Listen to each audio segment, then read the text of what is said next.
On this very same day, mga kapatid, August 16, 1962, 64 years ago, the Beatles decided to replace their drummer Pete Best with Ringo Starr. Kung alam niyo po, familiar po kayo sa bandang Beatles, ngayon po officially na-announce na si Ringo Starr ang magiging drummer nila at 18, yun yung unang salang ni Ringo Starr sa stage with the Beatles. So, nakita natin na ang Beatles ay very popular na banda noon at talaga nagbigay ng ibang lasa sa mga genre no mga time na yon, no? So, at marami silang hit songs. Wala yatang hindi nakakilala dito sa banda na to. At isa sa naging hit song nila ay yung kantang Come Together. This song was originally composed for political campaign. Isang jingle ng mga time na yun. At eventually, naisip ni John Lennon na mas malawak pa ang meaning nitong salita ay kanta na ito, kaya rearrange natin at ilagay natin sa album natin sa Abbey Road, which is their last album, 1969. Kaya na-include itong Come Together doon sa album na yon. Hindi natin natitignan kung ano yung in-depth na meaning ng Come Together, pero basically, ito ay patungkol sa unity. No? Pag-encourage na magkaisa. Panawagan ito na magkaisa sila noong mga time na yon sa kung anong worldly advocacy nila nung mga panahon na yon. Pero alam nyo ba, sa church history, nung taong 1689, may parang gantong panawagan ng particular Baptist na come together. Since nagkaroon ng Act of Toleration noong 1688, meaning pinayagan na magkaroon ng public gathering ang mga churches maliban ito sa Church of England. Ibig sabihin, ang Church of England kasi, nung wala pang Act of Tolerance, sila lang yung gumagana or legal na church ng mga panahon na yon. At lahat ng magpa-public gathering ay ipe-persecute. So, bawal sila magpulong, mga time yon, bawal sila magtayo ng ibang denomination. Ito mga Protestant nito ay kailangan sumunod lang sa Church of England. Sila yung mga tinatawag na conformist. Pero pag hindi sila sumunod sa Church of England, sila ay mga non-conformist. At dito nga yung mga Presbyterians, mga Congregationalists, at yung mga Baptist. Kaya nung naipasa ang Act of Conformity noong 1688 or Toleration ng 1688, tinake advantage ito ng 7 pastor para magpatawag ng isang general meeting sa mga Baptist churches sa London at sa karatig na mga bansa or sa labas ng London. At sa isa nga dito sa 7 pastor na ito na nananawagan ng assembly ay si Benjamin Keach, na associated at kasama sa pagbuo ng Keach Catechism or Baptist Catechism. So itong pastors na ito, itong 7 na ito, ay nanawagan sa Baptist churches na magkaroon ng General Assembly or meeting. They are inviting 2 representatives over 100 Baptist churches noong mga panahon na yon. Hindi lang basta magkaroon sila ng get-together, mga kapatid, pero ma-formalize yung endorsement ng 1689, yung LBCF sa kanila, kasi nga patago sila from 1677 eh.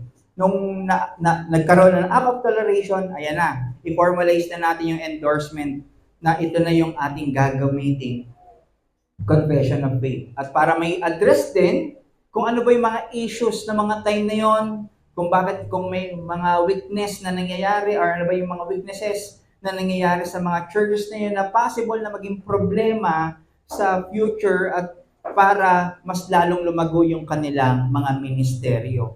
So itong invitation na ito ay ginawa sa pamamagitan ng isang letter. At ang tawag dito ay the letter calling for the 1689 General Assembly. Yun po yung title ng letter. Pinadala ito noong July 22, 1689 at ang target date nila ay September 3, 1689. So parang sinasabi ng letter na ito na let's come together and let us assess the condition of our churches, identify what is weakening them, and let us work together for the strengthening and edification of the churches of Christ. And we know, itong assembly na ito ay naging beneficial. Mas naging klaro ang foundation ng kanilang pananampalataya na nagamit nila sa pagpapalago ng churches at pag-defend ng kanilang mga paniniwala. In short, mas nagkaroon ng gospel unity ng mga panahon na yun kahit iba-iba pa ang local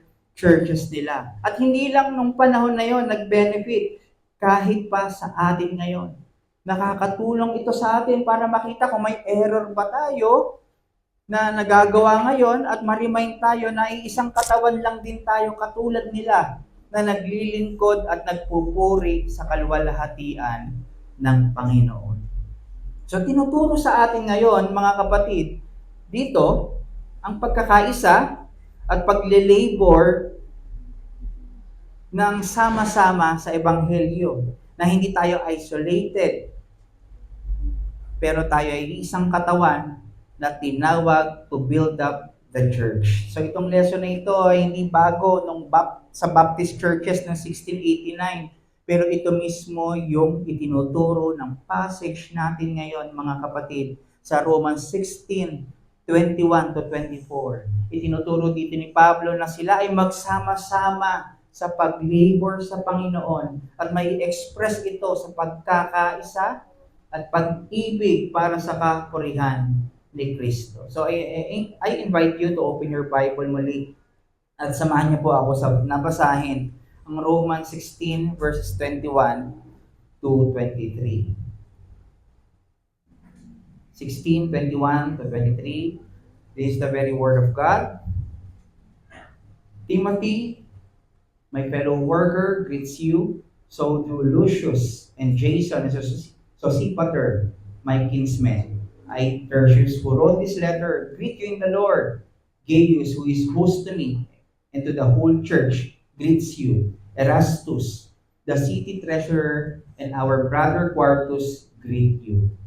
This is the very word of God, and everything will fade and will perish, but His word will endure forever. Tayo po ay humingi ng pagsama at karunungan sa Panginoon. Ama, maraming salamat sa oras na ito na muli ay kami ay makakapag-aral ng iyong mayamang salita. Huwag po nawa ito magdulot ng confusion sa amin at magdulot lalo ito ng sanctification at pagkakaroon ng panibagong pagtingin sa aming pananampalataya at bilang mga iglesia. Maraming salamat sa iyo at binibigay namin sa iyo mga kamay ang aming pagsambang ito sa pangalan ng iyong anak na si Jesus. Amen. So sa last sermon, chapter 16, 17 to 20, nakita natin yung huling instructions ni Pablo sa church ng Roma. Nakita natin na winaringan ni Paul na maging watchful sila sa mga false teachers at sa mga nagkakos ng division. And Paul reminded and assured them na despite sa maraming enemies sa church, Satan will not prevail dahil si Kristo ay makapangyarihan, siya ang ating head, siya ang may otoridad sa atin. So, kung siya ang head at authority natin, walang makakapasok, walang makakasira at magpapabagsak sa kanyang pinagkamatayan na mga iglesia. So, pinapakita lang dito na ang unity at ang victory ng church ay guaranteed at certain dahil ito ay nakaugat kay Kristo. Nakaugat ito sa natapos niyang dakilang gawa, nakamatayan at muling pagkabuhay. Kaya ngayon mga kapatid, after ng greetings na ito, instructions, warnings ni Pablo sa church ng Rome, bumalik ulit siya sa heartfelt greetings. Kung babalikan natin sa chapter 16, nagbanggit doon si Paul na more than 20 na mga taga-Roma na kinokomment niya, but this time, ang babanggitin naman ni Paul ay yung mga kasama niya sa Corinth. Kasi nga, ito yung sinusulat niya sa yung letter ng Rome. So, sino ba yung mga kasama niya doon? So again, nasa Corinth si Pablo nang sinusulat niya ito at may mga kasama nga siya doon at Isa na nga dito si Phoebe.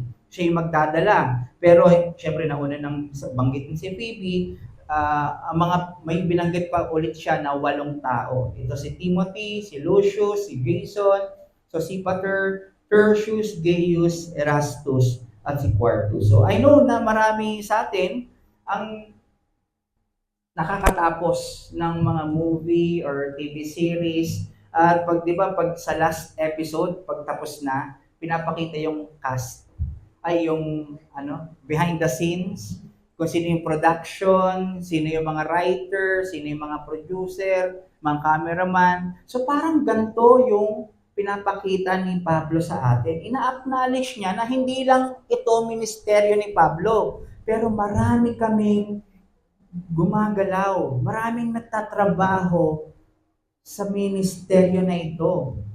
Hindi lang ito basta i-shout out ni Pablo yung mga pangalan ng kasama niya, pero pagpapakita na katulad ni Pablo, ganun din yung care nila, yung pag-ibig nila sa Church ng Rome. At pinapakita din dito ni Pablo na hindi ang design ng Diyos ay isang katawan at maraming parts. Hindi kaya ni Pablo na gumawa ng maraming functions. At ano ba yung mga functions na ito na hindi niya nagampanan or ibinigay sa iba't ibang mga tao? Ito yung binabanggit ni Pablo. Sino-sino ba ito mga kasama ni Paul again? Si Timothy.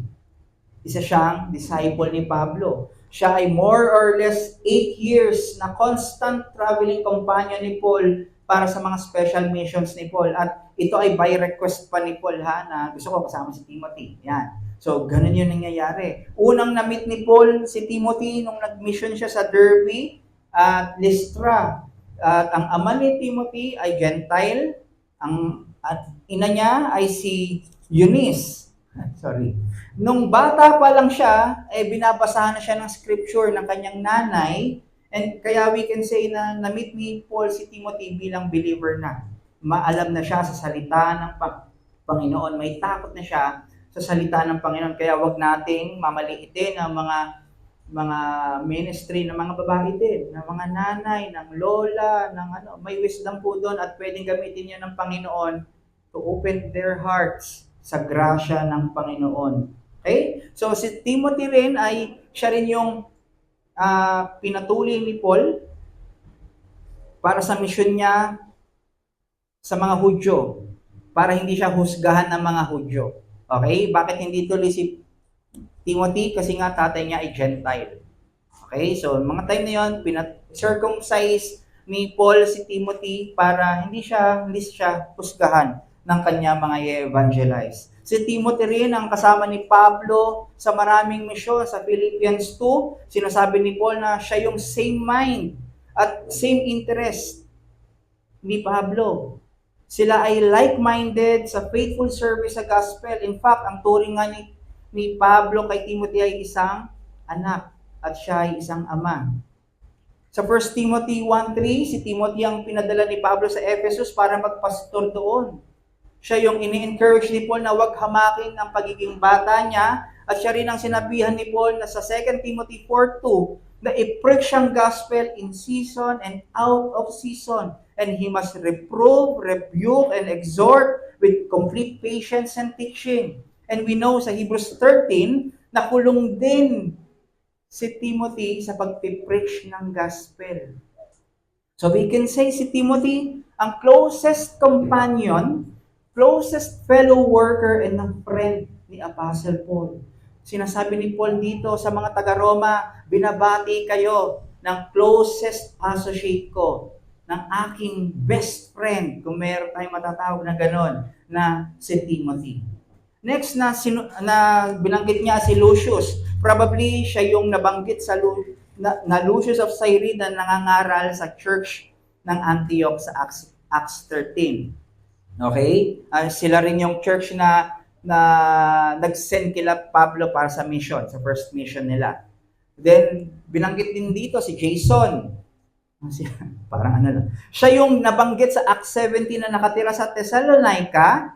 Siya rin yung nagpatuloy kay Pablo at kay Silas doon at magkaroon ng gathering sa kanilang bahay. Then nung nalaman ng mga Jews na nandun si Pablo, nilusod nila yung bahay ni Jason para huliin si Pablo dahil nga sa pagpipreach ng gospel. At nung hindi nila nakita si Pablo, ang ginawa nila, kinaladkad nila si Jason, dinala sa city, at doon ay inaccuse na isa siyang traidor. Pero sa providence ng Diyos, hinayaan na magpiyansa si Jason. So nakalaya siya sa pagkakahuli. No? Pang-apat, si Sosipater. Probably siya ay si Sopater na isang taga-Berean na nabanggit sa Acts 20. So we can say isa siyang convert. Nung nag-preach si Pablo sa Berea noong Acts 17, isa siya yung nag-aaral mabuti after mangaral ni Pablo. At isa siya sa mga nag-secure kay Pablo dahil sa threat na papatayin siya ng mga Hudyo, no? Nung siya ay nandoon sa Asia. Kaya nga pupunta siya sa Jerusalem para i-meet yung church doon, si James, at probably si Sosipater, na i-secure niya si Paul. Marami sila doon, 7 tao sila, hanggang makarating si Pablo sa Jerusalem. So parang sinasabi dito na parang siya ay naging security guard, parang ganon, no? Parang siya yung nag-assure na walang mangyayaring masama kay Pablo. So itong si Lucius, si Jason at si Sosipater, tinawag ni Pablo ito na mga kinsmen. Ibig sabihin, mga Hudyo, kapwa niya Hudyo, kalahi niya, at doon pa lang pagpapakita na nagkakais sila sa ebanghelyo. Dahil ang mga nagigreet, ang ginigritan nito mga Hudyo na ito ay mainly mga Gentile sa Rome. Nakita niyo po, dinedemonstrate na ni Pablo yung unity na sinasabi. Tertius, nung panglima niyang binanggit, siya naman yung amanuensis. Ibig sabihin, siya yung sekretary ni Paul. Hindi na bago dito ng mga time na yon na magkaroon ng sekretary si Paul kasi binanggit niya rin ito sa Galatians at sa Thessalonians na we can assume habang nagdidictate si Pablo, sinusulat ni Tertius. By the way, ito ay Latin sa 3 or 3, no, yung pangalan niya. Na pwedeng sinabi rin dito ni Tertius na, Paul, may I greet them also? Pwede ko bang sabihin? Kaya pag binasa mo, I, Tertius, greets you also.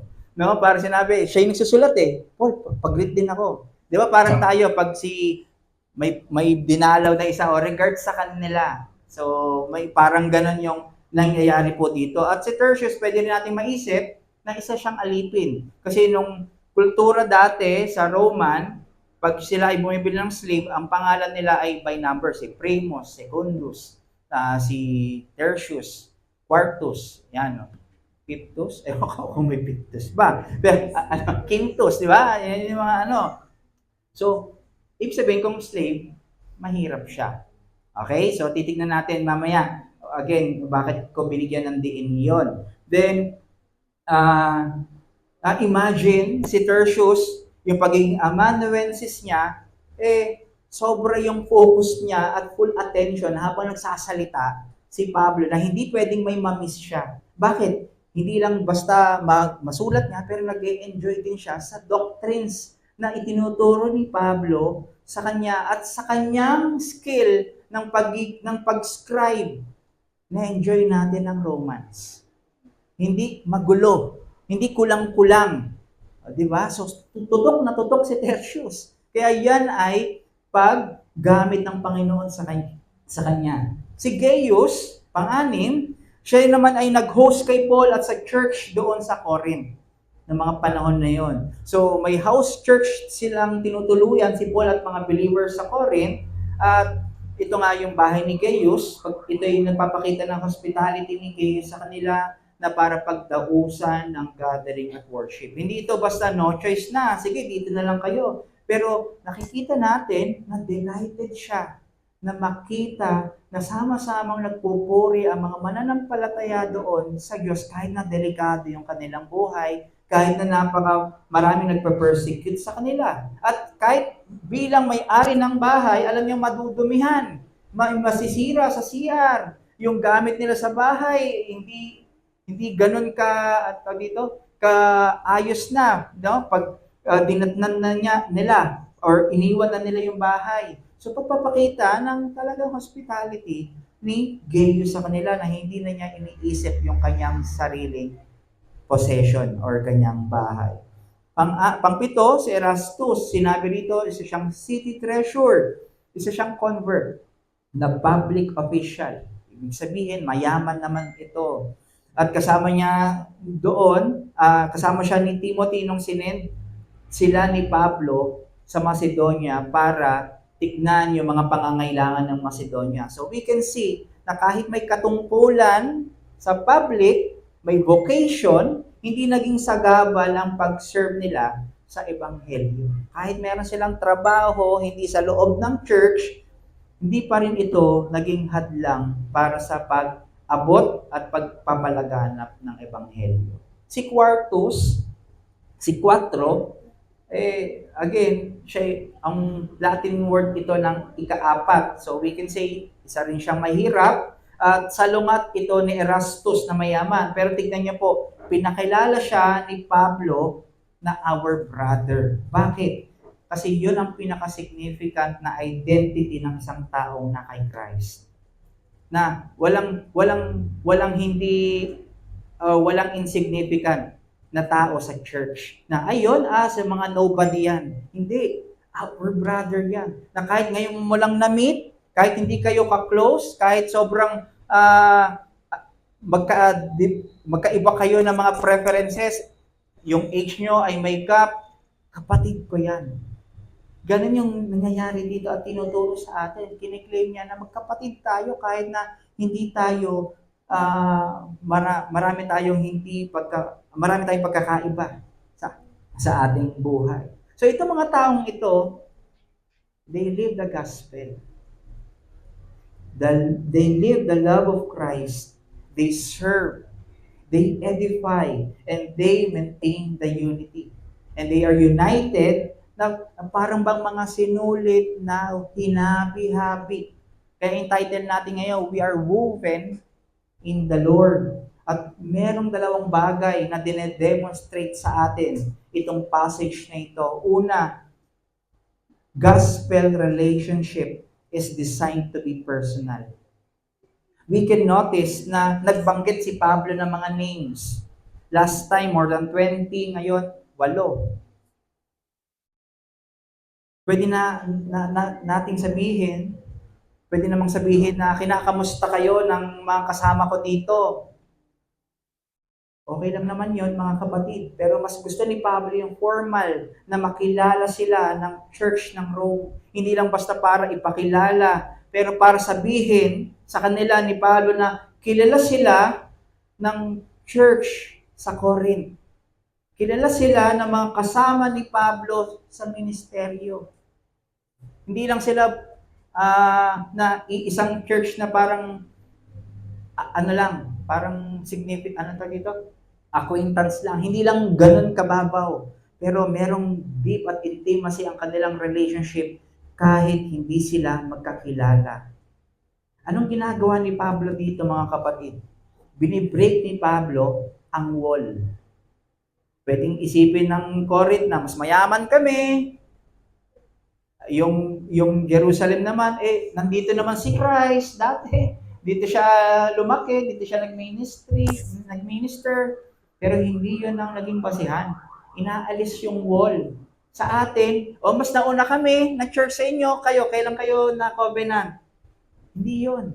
Inaalis dapat natin ang mga wall na yun, na seemingly mga boundary yan para makipag-fellowship tayo sa ibang churches. Inaalis din yung kultura. Kung sila, bakit masyado silang loud? Bakit masyado silang liberated?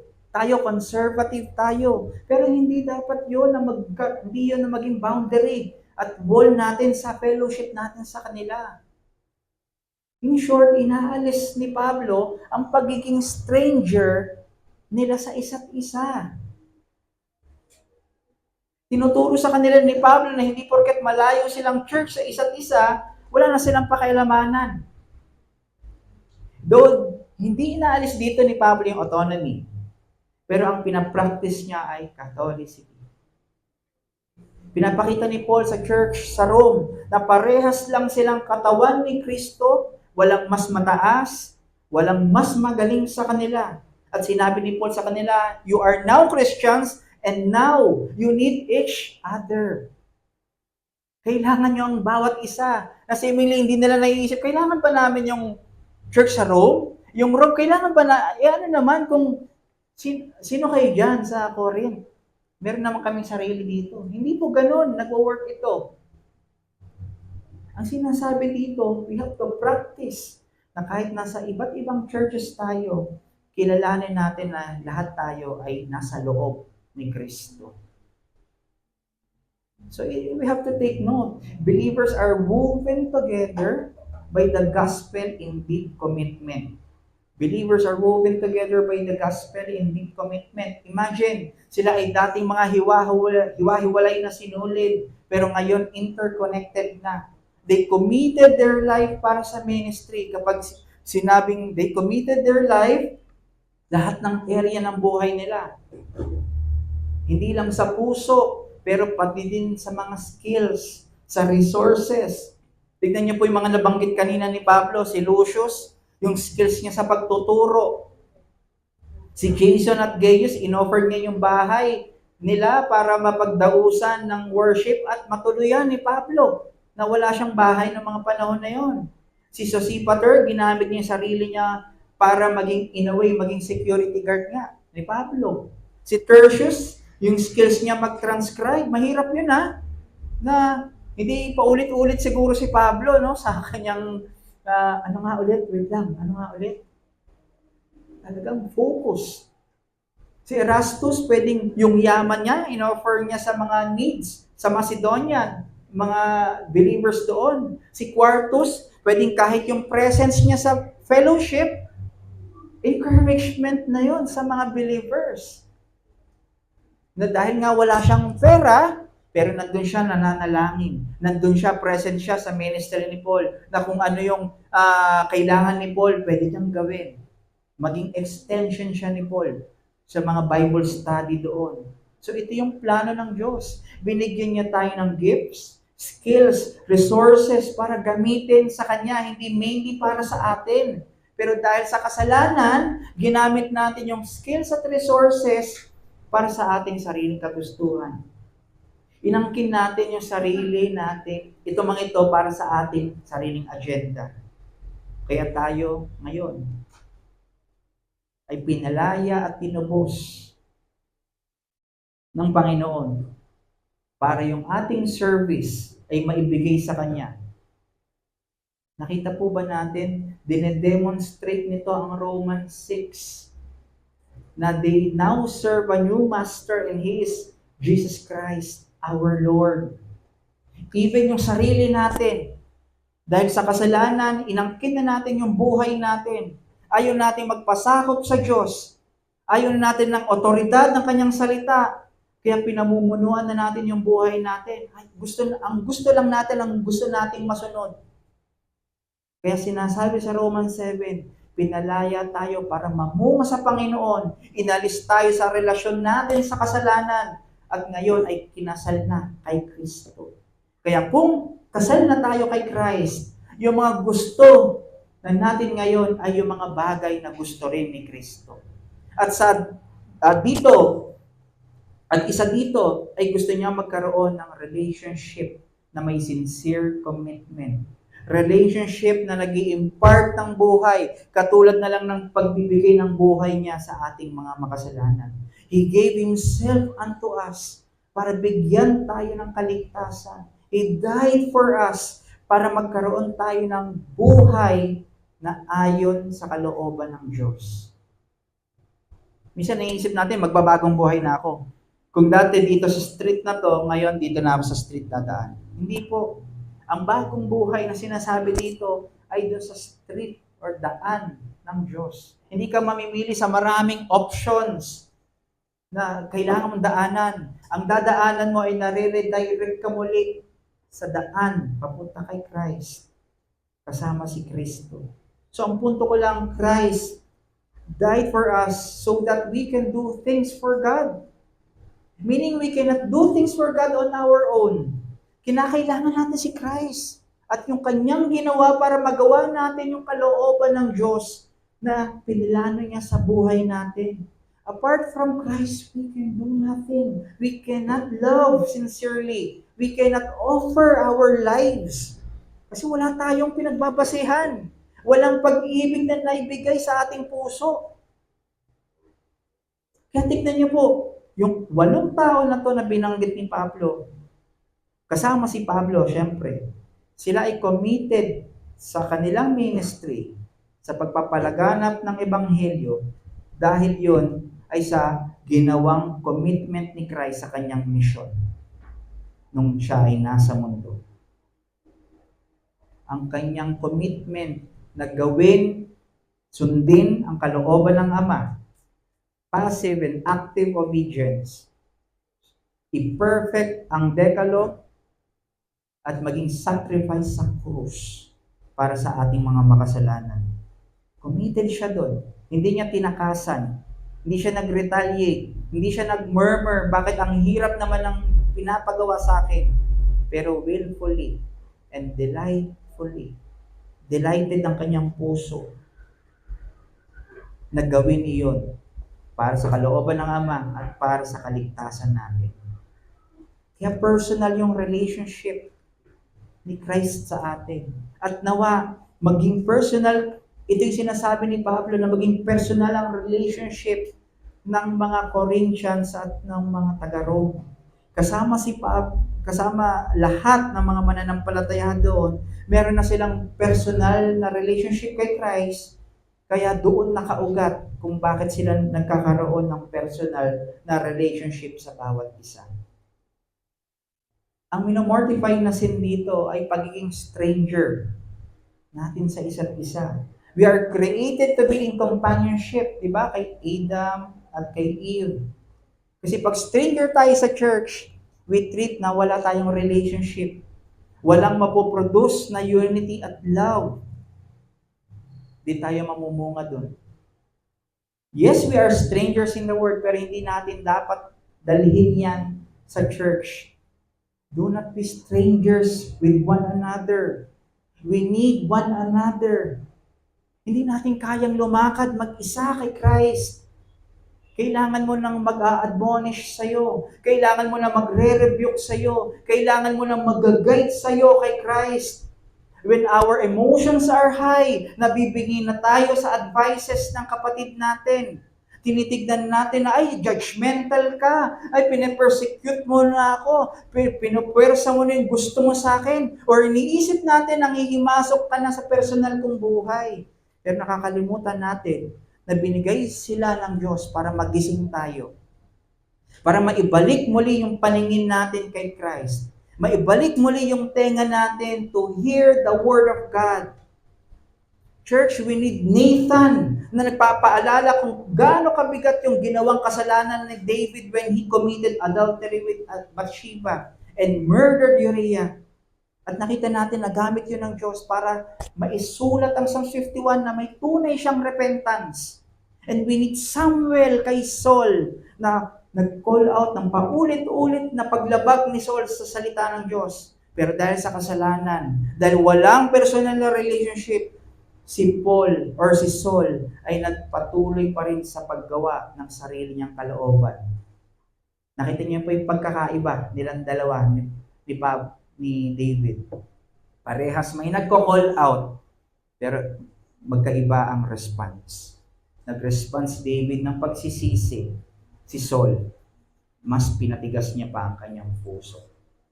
Nagmalaki siya na kaya niya at makapangyarihan siya dahil siya ay nasa posisyon bilang hari. Ganon din sa atin. We need this church.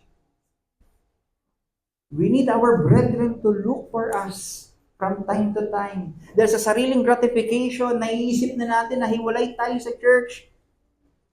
Pag na-excite tayo sa mga bagay na kasalanan, nagagawa na natin yung mga prinsipyo ng mundo. At naiisip natin, ay, tunay nga, may body, may rules. Minsan nailalagay lang natin yan sa abortion. Pero may body, may rules. Buhay ko to, my life, may rules. Kaya nagdadala sa atin ng pagiging stranger sa church. At pag stranger tayo, nawawala na tayo ng value. Nawawala na sa atin yung value ng care ng kapatid sa atin. Nawawala na yung appetite sa commitment. At nabuburo na sa isip natin na tayo pala ay isang pamilya, isang katawan na nag-iibigan at pinagsama-sama kay Christ. Kaya we need ang rebuke na kahit masaktan tayo, beneficial ito sa atin. Ito ang purpose sa atin ng church na magpalakasan. Hindi lang basta i-boost yung pakiramdam mo, pero para masaktan ka. Dahil hanggat di tayo nasasaktan, hindi tayo sorry to use this word, napapahiya, hindi natin marirealize na mali na pala yung ginagawa natin. Na nandun na pala tayo sa kumunoy ng kasalanan, na ang hawak-hawak na lang pala natin ay single thread na anytime pwedeng maputol. Gusto ba nating mag-wander nang wala sa otoridad ni Kristo? Gusto ba natin, yes, magiging sagana ka, masaya ka sa mundo? Pero hihinto yun. May panahon na ikakat ang lahat ng enjoyment dito sa mundo. At yung lahat ng hindi nag-enjoy at nagpapakahirap alang-alang sa gospel, darating yung panahon na yung enjoyment nila ay everlasting. Mas pinipili mo ba yung temporary na enjoyment? O mas gusto mo yung everlasting? Pag-ibig, nakagalakan. Kaya kung ikaw ito, kapatid, magsisi ka. Manalangin ka, humingi ka ng awa. Hindi ka man namin nakikita. Pero God knows kung ano ang nasa puso at isip, motive mo. Alam niya ang balak mo, plano mo, bukas, next week. Yan ba ay para sa kapurihan niya o para sa self-gratification mo lamang? At kami ngayon, ang bawat isa sa atin, bilang isang katawan, ang purpose natin ay to care and love and lead them kay Kristo. Hindi to condemn. Kaya pag may naririnig tayo na may nakakagawa ng kasalanan, love them. The very best na kaya mong ibigay na pag-ibig. Hindi solusyon yung paglayo mo sa Kanya. Ang solusyon mo ay pagyakap pa sa Kanya.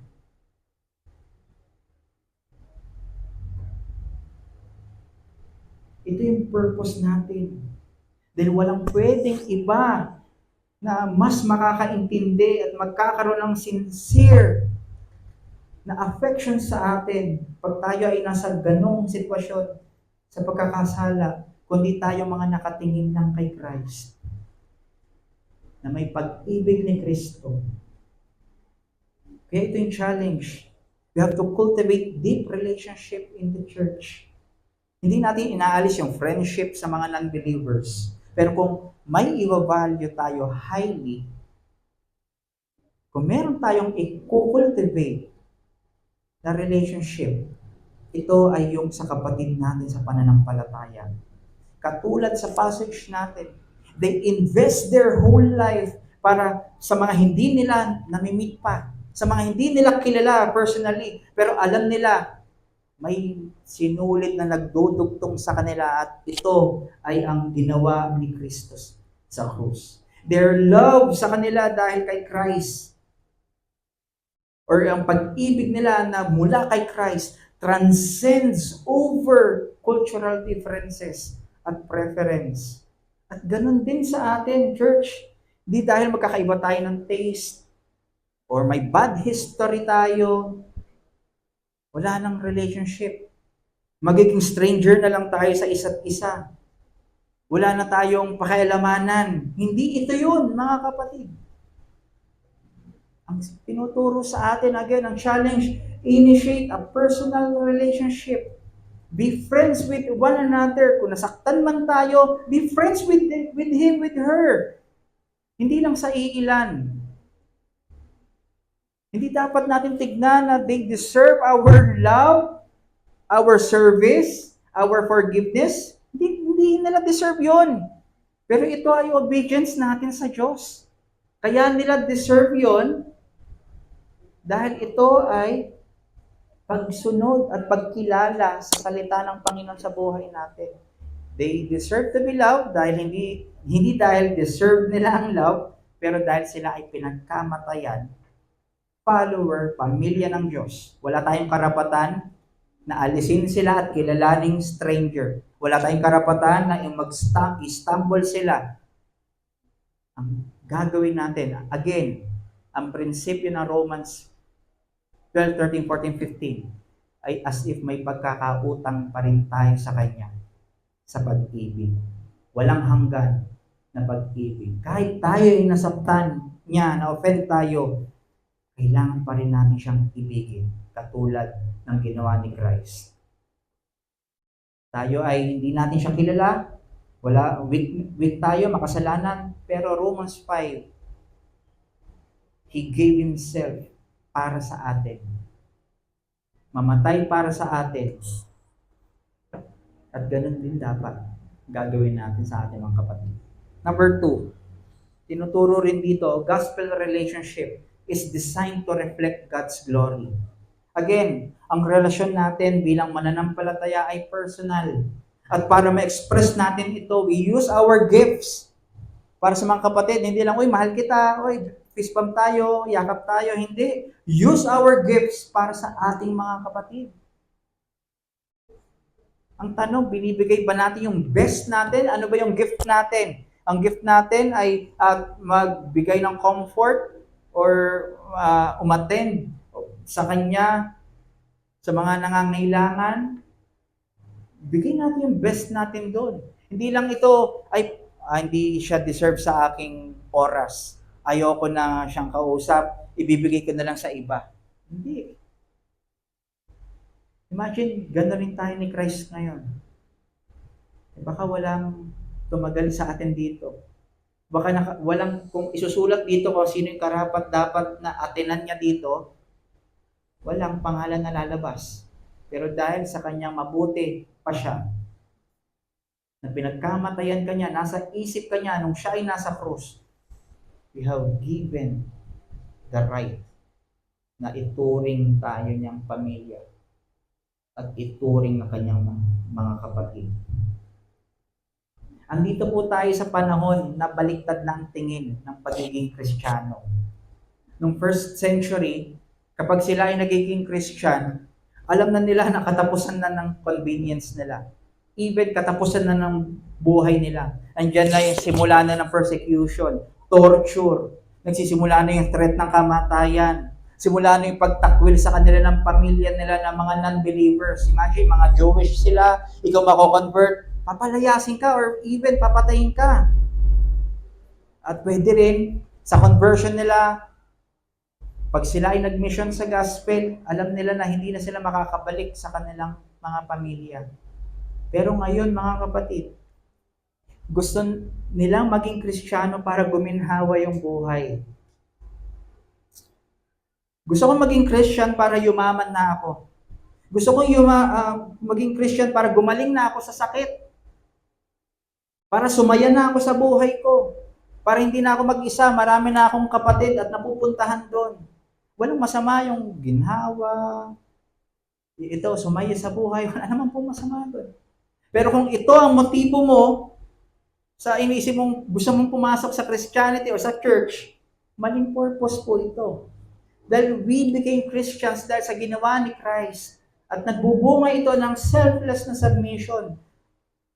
Ibig sabihin, pagkamatay natin sa sarili, araw-araw.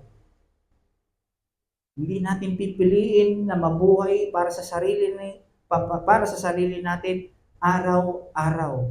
Dahil we recognize na may nagmamay-ari na sa atin at may master na tayong dapat sundin. Ang pagiging Kristiyano ay may cost. Merong cost talaga yan. Pwedeng resources, pwedeng oras, pagod, buhay. At hindi to para maging bayani. Uy, ang galing niya. Bayani siya kahit baha. Pero hindi. Pero ito ay para para ito sa alang-alang sa kaharian ng Panginoon. Para sa ikaluluwalhati ng Panginoon na hindi natin kayang gawin pag wala si Christ sa atin. Kaya ito yung divine project ng Diyos sa kanyang church. Sabi sa Ephesians 3:10, the church is to reflect the manifold wisdom ng Diyos. At ito ay para ma-reflect ang kadakilaan ng Diyos through their lives. Passion as God's people. Sinama ko po yung passion. Kasi kailangan may passion tayo sa ating ginagawa. Lalo, godly passion ito para sa kanyang kaharian. Kaya we have to note, our passion is renewed and this is to glorify Him. Hindi ibig sabihin na aalisin na natin lahat ng passion natin sa buhay. Pero meaning lang nito, our godly passion transcends our passion. Example, passion natin mag-work. Passion natin na maging architect. Pero hindi lang dapat natatapos doon. Yung passion natin sa work ay superseded ng godly passion natin. Ibig sabihin, it might na matetempt tayo na mag-commit ng sin dahil sa passion natin sa work, pero superseded ito ng passion natin sa Diyos. At ito ay to glorify Him in our work. Na ano po natin, na may passion tayo mag-aaral, pero sa kagustuhan nating manguna, minsan natetempt tayo mangopya, gumawa ng mali. Pero dahil mas mataas ang passion natin sa Diyos, hindi natin gagawin yung passion natin, yung mga lesser passion natin dito. Ang passion natin ay may ipamuhay si Kristo kahit tayo ay mga estudyante. So itong relationship natin sa isa't isa, resulta ito ng renewed passion ng gospel. Hindi katulad ng passion natin dati na wala tayo kay Christ. Ngayon, ang passion na natin ay to be united for His glory. To love one another. To imitate Christ's love. Kaya ito yung punto. The church displays the new creation in Christ. Kung ganito yung passion natin, nakatingin tayo kay Christ, na i-display natin yung new creation. Kung ano yung ginawa ni Christ na bagong nilalang sa pamamagitan ng church. Ang church ay hindi na to live in sin, in division, in hostility, in isolation. Ang church ay hindi na naghahanap ng kung ano ang nakikita sa mundo. Tayo bilang church, nare-recognize na natin na ang lahat ng bagay ay para lang sa Kanya. If our faith caused us to be in sickness, mas better ito kaysa sa healthy tayo na tumatayo. Or mas better ito kaysa sa healthy tayo na hindi tayo tumatayo sa pananampalataya. If our faith caused us to be poor, mas better ito kaysa mayaman tayo hindi sumusunod kay Christ. If our obedience caused us pain, masaktan yung ego natin, yung karapatan natin, yung frustrations natin, mas better pa ito kaysa mag-compromise tayo para lang maibsan yung mga emotions natin. Hindi po ganun. We have to display kung ano na yung new creation in Christ. Binaliktad na po tayo ng Panginoon. Kung dati, unang sarili at walang Diyos, ngayon, una ang Diyos, wala na ang sarili. Ang minumortify dito, self-gratification. At kinukultivate natin ay God glorification. We are to build His church. We have to advance His kingdom as a church. At kasama sa advancement ng kingdom na ito ay to mortify our sin. Paano natin ma-advance ang kingdom ng Diyos kung ikaw ay nagkakasala? Kung hindi makita yung pagkakaiba nyo ng mundo, na parang hindi ka na set apart from the world. Paano mo maipapamuhay si Christ kung puro pride ang iyong pinapamuhay araw-araw, na ikaw ay nasusunod sa iyong sarili, na hindi mo ino-honor ang mga nasa paligid mo. Ang ino-honor mo kung ano yung thoughts mo, preference mo, yung emotion mo, yung feelings mo, ay nasaktan ako, hindi pwede yan. Kailangan silang mag-sorry sa akin. natin ma-advance yung kingdom doon. At ang advancement ng kingdom ay to mortify our self-reliance. Na gagawin ko to, gagawin ko to. Kung gagawin mo yan hanggang dyan ka lang, hindi mo ma-advance ang kingdom. Ang advancement ng kingdom, si Christ ay nangunguna, tayo ay sumusunod. Hindi tayo pwedeng maging Christ ng ating sarili. Hindi tayo pwedeng maging Lord ng ating mga puso. Si Kristo ang dapat nating sundin, mga kapatid. Kaya ang challenge, we do not divorce faith sa practical life natin. Marami nag-iisip as Christians, ay kailangan na alam ko to, ito mga doctrines na ito, nananampalataya ako kay Christ, pero hindi practical yan sa aking pamumuhay. Dapat yan hiwalay. Hindi pala dapat ganon. Paano natin ipapakita si Christ kung lahat tayo, lagi tayo may kaaway?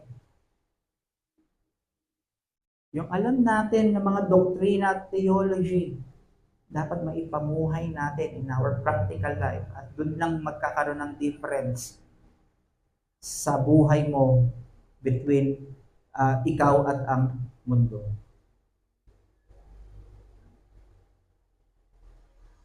Si Kristo, nung siya ay pinadala ng Ama, ang mission niya 100% ay gawin kung ano lang ang kalooban ng Ama. Kung ano yung kanyang sasabihin, galing dapat yan sa Ama. Kung kailan niya sasabihin at gagawin, dapat yan ay galing sa Ama. Tayo, nauuna kung kailan nating gusto, saka tayo hihingi ng guidance sa Ama. Gumawa tayo. I-recognize natin as a church na ang ating pamumuhay ay pagsunod at hindi nangunguna kay Christ.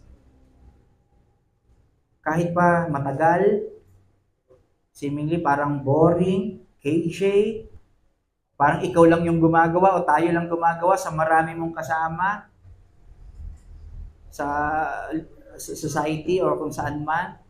2026 na, ayos naman ng ganitong gawin. Pero kung yun ang sinabi ng Bible, hindi natin pwedeng gawin yun. Kasi kasalanan. At yung hindi natin paggawa nun, nag-glorify ang Diyos kahit pagtawanan tayo dito sa mundo. Glorify tayo ng Panginoon. Ganun nangyari kay Christ, di ba? Siya yung minamak, pinagtatawanan. Pero hindi niya inisip yung kapakanan niya.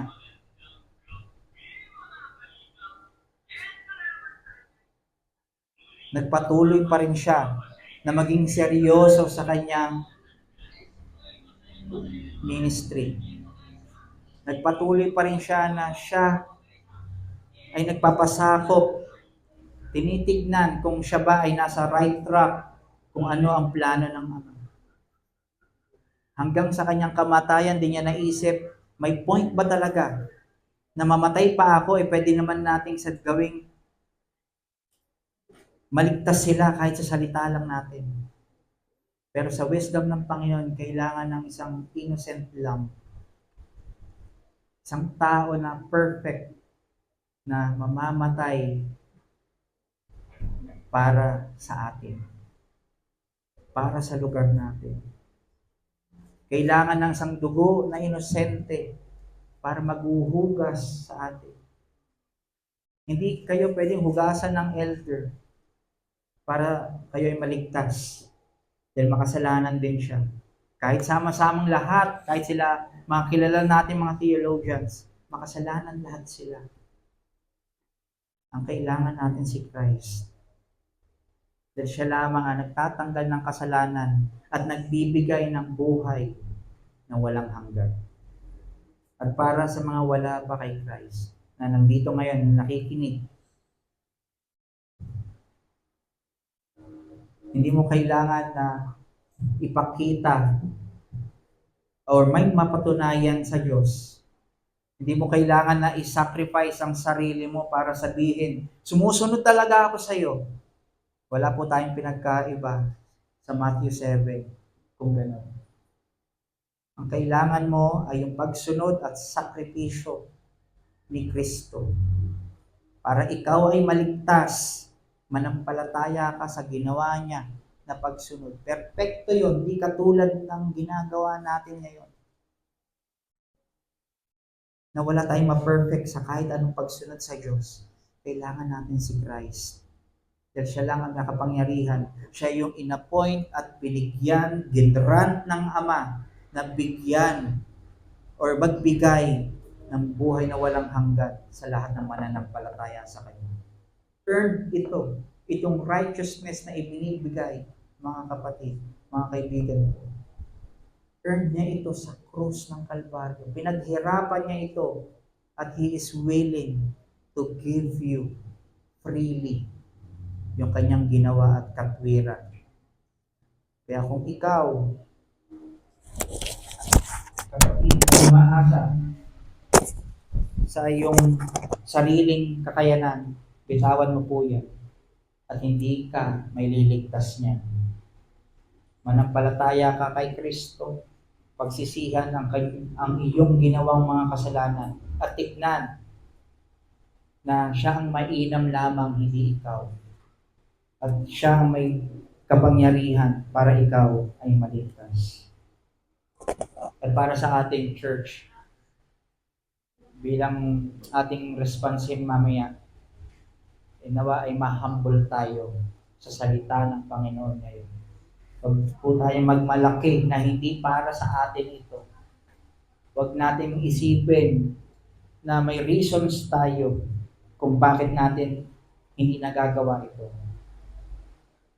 Ang kamatayan ni Christ at ang pananampalataya natin sa Kanya is enough to erase that reason na pinangahawakan natin. Logically correct, pero spiritually in error.